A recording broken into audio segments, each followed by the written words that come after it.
Hello, जय हिंद। जैसा कि हम लोग जानते हैं कि हम लोग पिछले क्लास में यूपीएससी के पीवाईक्यू को किए थे जो 2024 में पूछा गया था। तो उसका जो सेकंड जो क्वेश्चन है, आज हम लोग उसको देखने वाले हैं। तो मैं अब पहले इंट्रो दे दूँ कि मैं भी एक एस्पिरेंट हूँ और मैं बस ये सीरीज़ को इसलिए लाया हूँ क्योंकि अगर आप लोग का 40% भी सिलेबस कंप्लीट है या आप 80% भी कंप्लीट कर चुके हैं, तो ये आपको आंसर राइटिंग में एक हेल्प कर सकता है। तो साथ-साथ मैं भी पढ़ता हूँ और मैं जो पढ़ा हूँ वो आपके साथ बस थोड़ा-मोड़ा शेयर करता हूँ। तो चलिए स्टार्ट करते हैं। आज का जो क्वेश्चन है वो क्या पूछता है उसको देखते हैं। तो आज का जो क्वेश्चन है वो पूछा गया था यूपीएससी 2024 में, जिसमें कहा गया है कि दक्षिण भारत में कला व संस्कृति के विकास में कांची के पल्लवों के योगदानों का मूल्यांकन कीजिए। तो पहले हम लोग क्वेश्चन को 2 बार पढ़ लेंगे। अभी मैं यहाँ एक बार ही पढ़ता हूँ, लेकिन आप लोग जब भी सॉल्व कीजिएगा या जब भी लिखिएगा, उसके पहले आप 2 बार पढ़ के समझिएगा क्वेश्चन में पूछा क्या जा रहा है। अब समझते हैं कि इसको हम लोग किस प्रकार से लिखेंगे। यहाँ पर मैं आपको एक शॉर्ट गाइड दूँगा, जिससे कि आप आंसर राइटिंग स्टार्ट कर सकते हैं। जिसमें कि हम लोग इसमें पहले पूछेंगे सवाल में हमें मतलब कि क्या लिखना है, ठीक है? तो सवाल में हम लोग को जो सवाल था आपने पढ़ लिए, अब सवाल को समझिए। इसमें हम लोग पहले लिखेंगे, जानेंगे कि मंदिर, मूर्तिकला, भाषा और संस्कृति। जो वहाँ का मंदिर किस प्रकार से, मूर्ति, भाषा और संस्कृति, इन तीनों को हम लोग उस क्वेश्चन में डालेंगे। देखिए, पहले हम लोग मंदिर से स्टार्ट करते हैं कि जो पल्लव लोग थे, वो लोग किस प्रकार से मंदिर को बनाते थे। तो यहाँ पर देखिए, मंदिर जो था, आप लोग ऐसा दे सकते हैं कि वहाँ की मंदिर बहुत सुंदर और आकर्षित हुआ करती थी। साथ-साथ आप ये बोल सकते हैं, जैसे एग्ज़ाम्पल में आप लोग बोल दीजिएगा, जैसे कैलाशनाथ शोर मंदिर। आप ये 2 एग्ज़ाम्पल दे दीजिएगा। आपका यहाँ पर 20 वर्ड्स में एक देखिए, हमें 150 वर्ड पूरा करना है और आप अगर फ़ास्ट लिखना चाहते हैं, आपको पता होगा कि इंग्लिश मीडियम में 90% देखा जाए तो लिखने में कोई समस्या नहीं होता, लेकिन हिंदी में यहाँ पर लाइन टानना पड़ता है, जिस कारण से आप ऐसा सोचिए कि 150 पूछा जा रहा है, आप 140 करीब में, 135 करीब में या 130 करीब में आप इस तरह से लिखेंगे तो भी चल जाएगा। तो हम लोग समझते हैं कि जैसे यहाँ पर मंदिर के बारे में, तो मंदिर में आप एग्जाम्पल दे दीजिएगा कैलाशनाथ और शोर मंदिर, ठीक है?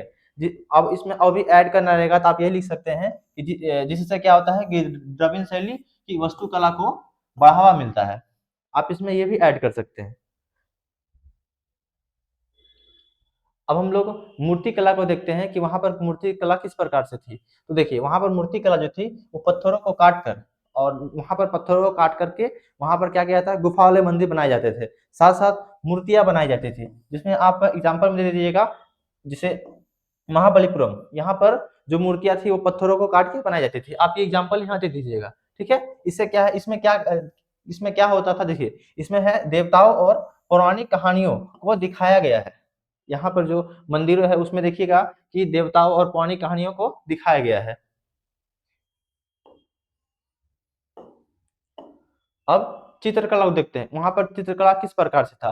तो चित्रकला को आप बोल दीजिएगा कि दीवारों पर, जैसे आप मंदिर में देखते हैं वहाँ पर चित्र करते थे, वहाँ पर क्या, अभी तो आजकल टाइल्स आता है तो बना हुआ मिल जाता है, लेकिन पहले क्या था, आदमी चित्रकला कहाँ करते थे, दीवारों पर करते थे। तो उसी प्रकार से आप बोल दीजिएगा, चित्रकला में 2 पॉइंट सिर्फ देना रहता है। आप बोल दीजिएगा कि मंदिरों के दीवारों पर वहाँ चित्रकला की जाती थी, जो देखने में बहुत आकर्षित लगती थी।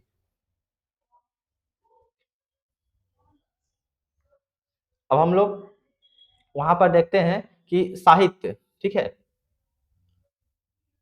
तो पल्लवों ने साहित्य का विकास किस प्रकार से करते हैं, तो यहाँ पर आप ये 2 पॉइंट में लिखिएगा कि जो राजा थे, राजा क्या करते थे, जो वहाँ पर विद्वानों को संरक्षण देते थे, जिसमें आप ये बोल सकते थे कि सांस्कृतिक और तमिल विद्वानों को संरक्षण मिला। अब मान लीजिए कि कहीं रहते हैं, वहाँ के राजा क्रूर रहेंगे, वहाँ विद्वानों को देखना पसंद नहीं करेंगे, तो वहाँ के जो विद्वान होते हैं वो आगे बढ़ नहीं पाएंगे। इसीलिए आप ये कर सकते हैं कि वहाँ के राजा इतने अच्छे थे, जिन्होंने क्या किया, तमिल सांस्कृतिक विद्वान जो थे उनको संरक्षण प्रदान करते थे, जिससे क्या हुआ कि वहां पर साहित्य का विकास हो पाया। अब देखिए, वहां पर शिक्षा और धर्म किस प्रकार से थी। तो शिक्षा के बारे में आप ये लिख सकते हैं, कांचीपुरम बहुत बड़ा केंद्र था। आप ये बोलिएगा कि शिक्षा के लिए कांचीपुरम जो उस समय वो बहुत बड़ा केंद्र था और वहां पे बहुत जगह से लोग पढ़ने के लिए आते थे। और धर्म, देखिए, धर्म की बात करें तो वहां पर हिंदू धर्म को, जो वहां के राजा थे, हिंदू धर्म को बहुत बढ़ावा दिए, और जो हिंदू धर्म में जो भगवान कहे जाते हैं उनको शिव, विष्णु, दो दो भगवान थे, वहां पर बहुत प्रचलित थे। अब नृत्य और संगीत को देखिए, तो आप नृत्य और संगीत में ये लिख दीजिएगा कि राजाओं के संरक्षण। अब मान लीजिए सेम चीज वहां भी आप ये लिख सकते हैं कि नृत्य और संगीत ये क्या था, राजा को बहुत मोहित करते थे, जिस चलते से उन्होंने क्या किया, इनको संरक्षण प्रदान किया। अगर किसी चीज का संरक्षण नहीं प्रदान करते हैं तो वहीं पे दब जाते हैं। संरक्षण प्रदान किया गया, इसीलिए वो उस समय नृत्य और संगीत आगे बढ़ सके। तो देखिए आप निष्कर्ष में ये निष्कर्ष इसके बाद में है, आप निष्कर्ष को उसी तरह से लिख सकते हैं जो ऊपर आपको पॉइंट बताया गया है। आपको मैंने बोला कि 150 जरूरी नहीं है, आपको 130-35 भी लिखिएगा तो भी चलेगा। आप जितना बताया गया है, आप एग्जाम में डिपेंड करता है कि आप एग्जाम में कितना लिख रहे हैं। आप पढ़ते तो बहुत ज्यादा हैं, हम लोग भी पढ़ते बहुत ज्यादा हैं, लेकिन एग्जाम में उतना एफर्ट नहीं हो पाता है। ये एक सिंपल और एक बेसिक जैसा है, आप इसको प्रैक्टिस कीजिएगा। अगर मैंने आपको बोला अगर आपका 30% में सिलेबस कंप्लीट है तो भी आप इसको समझ सकते हैं। मैं उतना डिफिकल्ट लैंग्वेज में नहीं लेके आ रहा हूँ कि आपको कोई कठिनाई हो।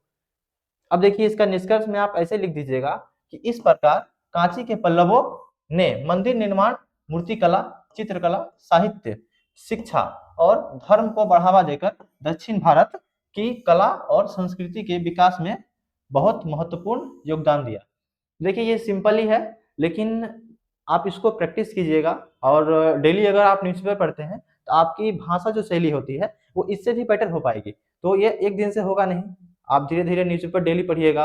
आप कम से कम 1 से 2 घंटा न्यूज़पेपर पढ़िएगा, आपको शब्दों का वहाँ पर कमी नहीं पड़ेगी। जब आप न्यूज़पेपर पढ़ते हैं तो आपको अच्छे खासे शब्द आते हैं, बस आपको कुछ कुछ कीवर्ड पता रहेगा, आप उस शब्द को उस वर्ड के साथ जोड़ जोड़ के आप अच्छा खासा 150 वर्ड पूरा कर दीजिएगा।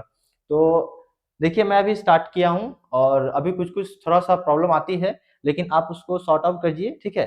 प्रॉब्लम को हटा दीजिए। आपको अगर हेल्पफुल मिल रहा है, तो आप इस कंटेंट को तैयार कीजिए, अपने से नोट डाउन कीजिए कॉपी में, आंसर राइटिंग कीजिए। आपको हेल्पफुल होता है तो आप हमारे प्लेटफ़ॉर्म से जुड़े रहिए। तो नेक्स्ट वीडियो में मैं इसका जो सीरीज़ चल रहा है, इसके पार्ट जो तीसरा है, मतलब तीसरा क्वेश्चन को मैं डिस्कस करूँगा। तो ठीक है, और अगर आप अच्छे से बेसिक से पढ़ना चाहते हो, मैं इकोनॉमी का एक और वीडियो डाला हुआ हूँ, आप उसको भी चेक कर सकते हैं। ठीक है, चलता हूँ। नेक्स्ट वीडियो में फिर दूसरे टॉपिक के साथ मिलते हैं। धन्यवाद।